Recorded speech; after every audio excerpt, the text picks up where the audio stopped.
and I just start with a little introduction on the way forward.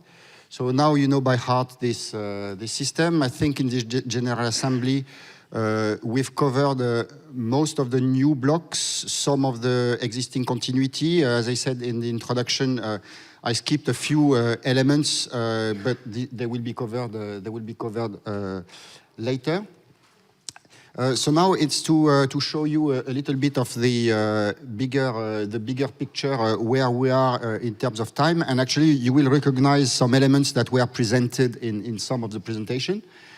So looking at the time until the mid of 28, which is our framework for this for the financial period of the European Union. Regarding the space segment, so that was the presentation yesterday. The key things for CAMS will be really the launch of Sentinel-4 and Sentinel-5. So one will be early 2024, and the other one late 2024. So it means that taking 6 months of time nominally for the commissioning phase, data will start to flow from Sentinel-4 by the end of 2024, and Sentinel-5 somewhere in the middle of 2025. And then we have the CO2M. So currently I have 3 satellites. One is still in question, but at least 2 are financially locked. So as Yashka presented yesterday, first launch end of 25, beginning 26, pretty close launches, which means that the CO2M data will come to us. So that's really essential for CAMS as part of a space program. And actually, in terms of portfolio, this also governs the way we've organized the contribution agreement.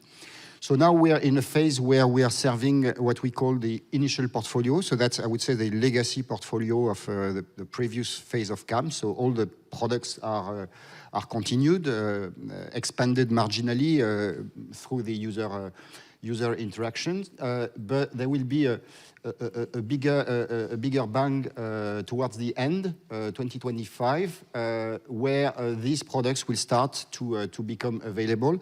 And typically, these products are the ones that Richard presented in the second talk. So these are along the line of emissions, starting with air pollutant emissions, NO2 maybe as a first target, and then building on to CO2. Also, we expect to have an important midterm review with the Commission at this point of the program, and of course, in terms of ramping up the CO2 MVS, while we will really be able to have the full steam system when we have the CO2M. We have already started, and we are starting to have some activities. You've seen already that some of the activities, like the big contract on emissions, has started to expand. Richard mentioned yesterday, or mentioned in the first talk of this morning, an activity which is to collaborate with a carbon monitor. So this is ramping up, and there will be more. In terms of procurement phase, so you're here. So we've completed essentially our first batch of procurements for the different components. What's missing is yet in the area of in situ data. So we have already the contract with Tracasa supporting the EEA for the up-to-date data flow, which is in place. We are already negotiating with Actrice and MEP for the surface observation, and we have lined up the other ones to come.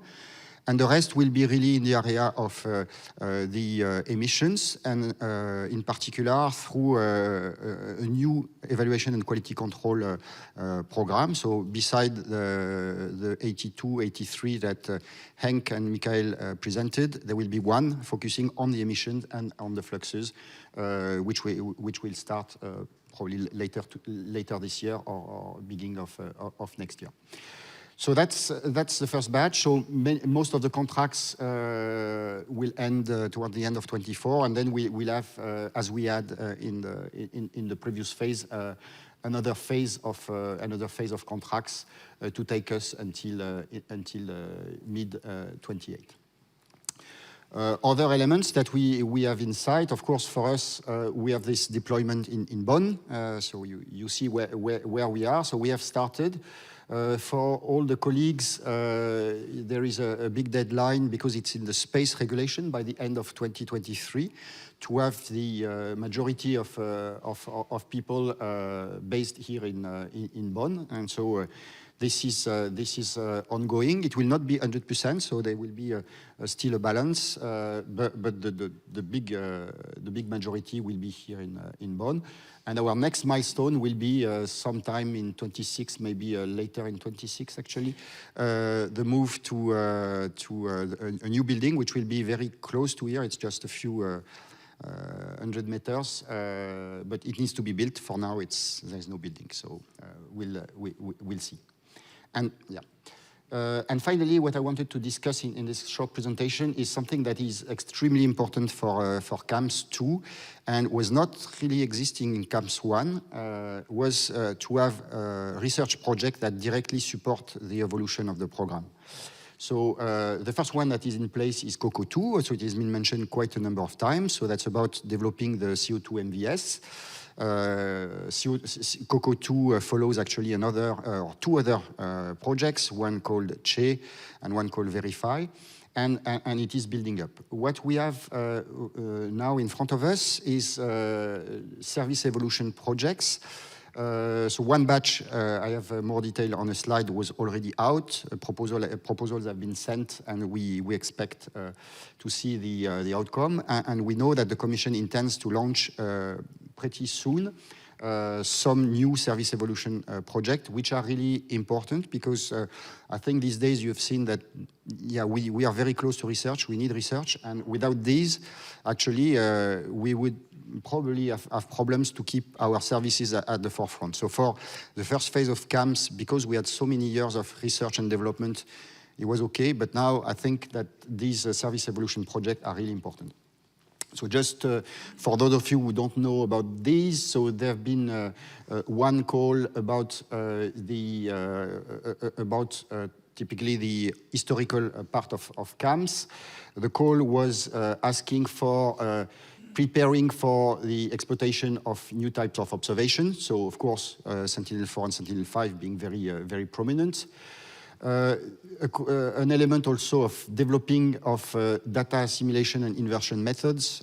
So here it's really the research part. And finally, we have some uncertainty associated with some of the CAMS products, but not all of the CAMS products. And so the idea was also to enhance that. So as a result of this call, a proposal was coordinated by Johannes and Antje with many of your institutions in the room. And yeah, we're expecting to see the outcome shortly. It would be very beneficial, of course, to have Cameo in parallel of CAMS to really progress on especially the preparation for Sentinel-4 and Sentinel-5.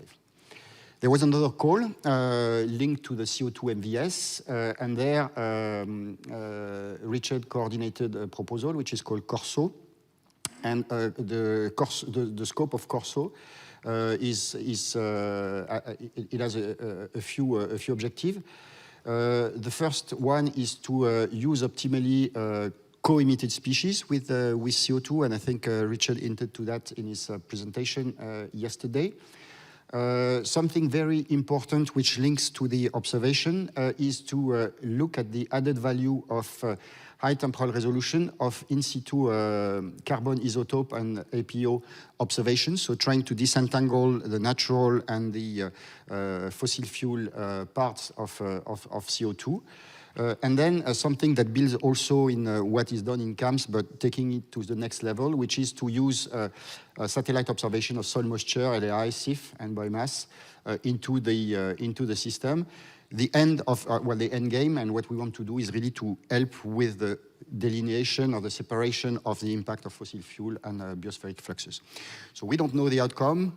It will come pretty soon, but this is really something that we are looking forward to have running in parallel of CAMS and bringing new research into the service. And actually, they're really essential for us to go to this second target portfolio, so the one that we need to serve from 2025 onwards.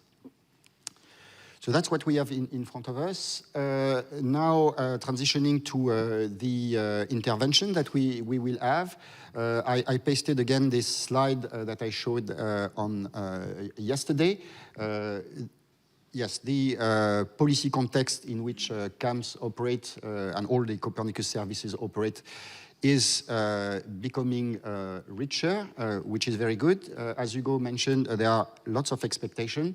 And that's why we really need to work more closely to what the Commission call core users, so the users in charge of policy at European, national, and subnational level, so that Copernicus bring them solutions for the reporting duties, for all their work to see how it goes. So there are things ranging from greenhouse gases to air pollution. And on the air pollution portfolio, which is of course the more mature, our key stakeholders at a European level, there are three main stakeholders: DG Environment, the EEA, and the Joint Research Center. As a matter of fact, toward the end of the last phase of CAMS, we had started already to have regular meetings with the three entities. And as Augustin presented with the policy products yesterday, now there is a task to support directly these entities towards helping for the design and the implementation of policies. Currently, the focus is heavily on air quality, but we expect to be evolving also on the topic of emissions, pollutant emissions, and CO2 emissions in the future. So now, I think it's my last slide. So now I will give the floor to these three stakeholders so that we can learn from them what is their context and how they see the interaction with CAMS, and what are their requirements, their wishes, so that we can take stock of that to operate in the best possible way.